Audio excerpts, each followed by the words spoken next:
That was really good, actually. Took him 5 years? Oh, okay. Yeah, that's pretty good. So, final thoughts. I like the puzzles, even though I felt like um, I don't want to say the puzzles were too easy or too samey because there was a bunch of stuff happening all the time. Um, I think maybe the puzzles could have been more, maybe visually diverse, but then again, that requires a lot more effort and time. And if he's already been working on it for 5 years, then I don't know. By the way, Purple Dragon for most people it's 6 hours. For me, it's 4 hours. I mean, uh, so yeah, that would take a lot more time to make all the areas like visually diverse at least as well. So I don't know.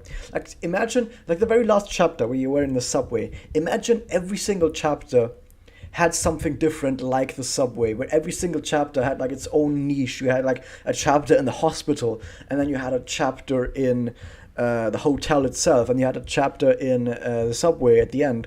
Like if every single chapter was like in a different area, and all the different areas were like visually way different as well, that could have probably added a lot to the puzzle. Because I think every single puzzle looked pretty much the same. If you were to show someone a picture of the puzzle, they probably couldn't tell you what chapter that puzzle was from unless they had played that puzzle before. But just looking at a puzzle, you could not tell where it's from because they all looked so much the same, which is not very nice. Maybe you could have also done more with these surfaces because every single thing that you could interact with was a box. Like maybe that would have made the game less like obvious if maybe, for example, you had a wall, like just a wall that you could interact with, but people were like, well, I've been using boxes all the time, now there's suddenly a wall, or maybe there's a ball, an orb even that you could interact with. Maybe people would be like, yeah, I don't know, I've not quite noticed that. But still, I think maybe a bit more variety, like visually, would have helped in the puzzle department, because like I said, it all looks pretty much the same and it plays the same. Apart from the subway, I like that. It was such a small thing to just add this subway in between all the different puzzles, but I think it still added so much to it. I still think it was pretty great to have that in there. The hotel stuff, I mean, I really like the idea behind the story, but I think it also tells you too much. Because I think, like, let's say all the dialogue, let's say you cut out every single bit of dialogue from the entire game, I think I would have still been able to figure out most of it. Like at the start, I figured out, oh, all these different pictures and paintings are all of a kid. And then you had all these different, like in the puzzles, there were these like little areas where you had like a children's room, for example, and you could read about the kid, and you were like, oh, okay, so there's something going on with the kid. Maybe my kid, who knows? I didn't quite know, but it was probably either I'm the kid or it's my kid. Something like that. I could figure that out without anyone telling me because the game does a good job at showing you visually. After that, you got the hospital stuff starts happening, and you're like, oh, there's hospital beds everywhere, and you hear the sound like doo, doo, doo, like a flat line. You hear that as well, and I'm like, that also shows you, okay, the kid probably dies. Don't need dialogue for that. Don't need a voice actor crying for 5 minutes. That was really awkward. I don't know if that broke or something, if that was really supposed to loop for like 5 minutes, but okay. Then after that, stuff went completely haywire. So, okay, after the kid dies, if everything goes completely apeshit, probably someone is having a mental breakdown over this. Since the kid dies and the story continues, I'm probably not the kid. I'm probably the guy who has the kid. I'm probably the parent. So since everything breaks down, everything goes completely apeshit, I assume the parent, me, would also go completely apeshit, completely mental breakdown, whatever.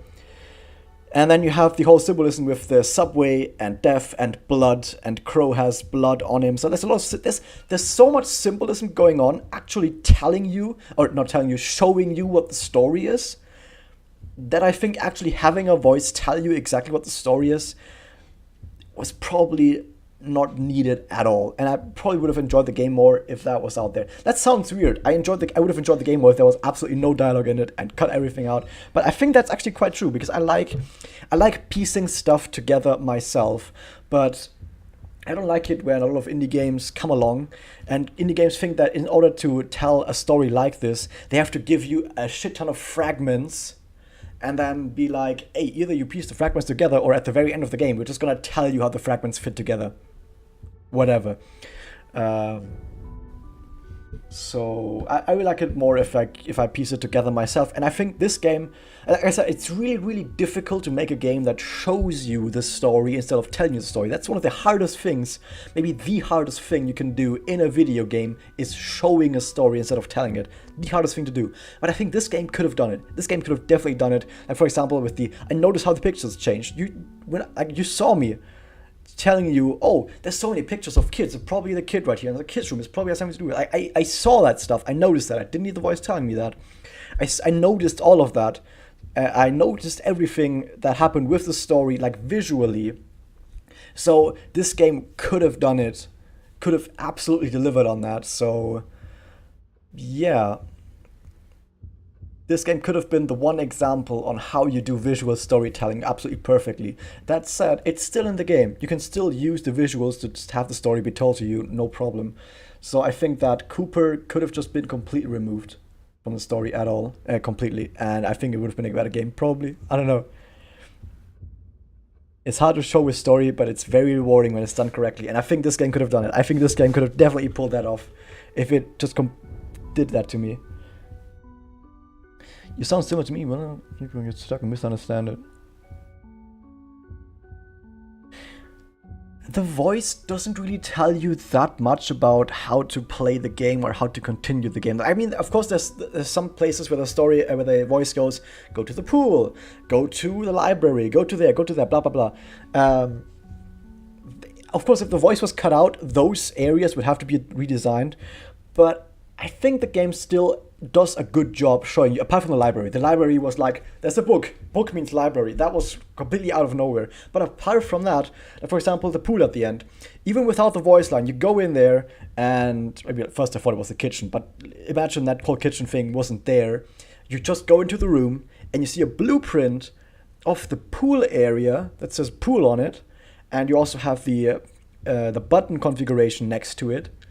I think that would be enough. If people get stuck there, then I would just be like, well, it's a puzzle game. It's a puzzle game. You're supposed to figure stuff out by thinking about it. That's the point of a puzzle game. And the reason why less than 10% finished The Witness was not because there was no one guiding them, but rather because the puzzles got really, really difficult in some areas. Unreasonably so, in my opinion. I think The Witness might have been better off if the actual path to beating the game was simpler, but the on all the difficult puzzles were loaded off to the optional stuff. I don't know. You have to think when you play. When you play a puzzle game, you're supposed to think when you play. That's the point of a puzzle game. But yeah. So I think they could have definitely pulled that off as well, like not having the voice tell you exactly where to go. Because I think it tells you enough, apart from the library. Apart from the library, I think it tells you enough on where to go. And my favorite part of that all, for example, was you get off the elevator, you see this like weird flickering painting, and it's of the restaurant. And on the restaurant, there's a blue crow sitting there. And you look, you don't even need a voice telling you or anything. If you walk out that elevator and you see that picture, that like flickering picture with a blue crow on the restaurant, you're instantly gonna be like, oh, what? And if you're not, well, like I said, it's a fucking puzzle game. It's supposed to figure it out, and I think the game does a good enough job of showing you that. So, yeah. You could have definitely pulled that off. So, yeah. Overall, it's a good game. Overall, a good game that had a lot more potential. This is one of those games where it's really good. Not great, but it's pretty good. But it could have been that great game if it went that extra step. In like taking a chance. But the thing is, of course, if you take a chance to go that extra step, like I said, remove all the voices. If you take that chance, of course, chances are a lot of people are gonna get very angry because, let's face it, the average gamer is fucking stupid. I'm not saying that to be like, oh, I'm so intelligent, but no. Read on online forums, read what people have to say. Go into any community for any game and just read through the forums. I've been in so many communities, I've been to so many forums, I've been to so many discords. People are fucking dumb, okay? People are actually, the average gamer is not very smart. So of course, if you go that extra mile and say, I'm gonna take that chance, the average gamer is not gonna like you, and your game is probably gonna flop, even though it's probably a really great game. So I can understand why you wouldn't want to do it. You watch me just rant about video games. Maybe I should do more about that, but in order to rant about something, I need to play something first to get like a good opinion of something. Like I need to get an opinion first because I don't want to rant about random stuff and then be wrong about everything. Like for example, in this game, I have a really good understanding of this game right now, and that's why I can rant with so much confidence. The dude maybe will probably get better given his age. You're right. I think this dude is gonna go far. If this was his first game and he made it alone over a few years when he was still this young, I think this guy is gonna go a long way. Like I said, in my opinion, this game could have been absolutely great, like 9 out of 10 and higher, if he took the chance and made it more puzzly, also story-wise more puzzly, and tell the player less and show more, which all these seeds were planted for that already. But like I said, if you take that chance, a lot of people are going to hate you suddenly, because most people are suddenly not going to be able to play the game. But I think this dude is going to go far.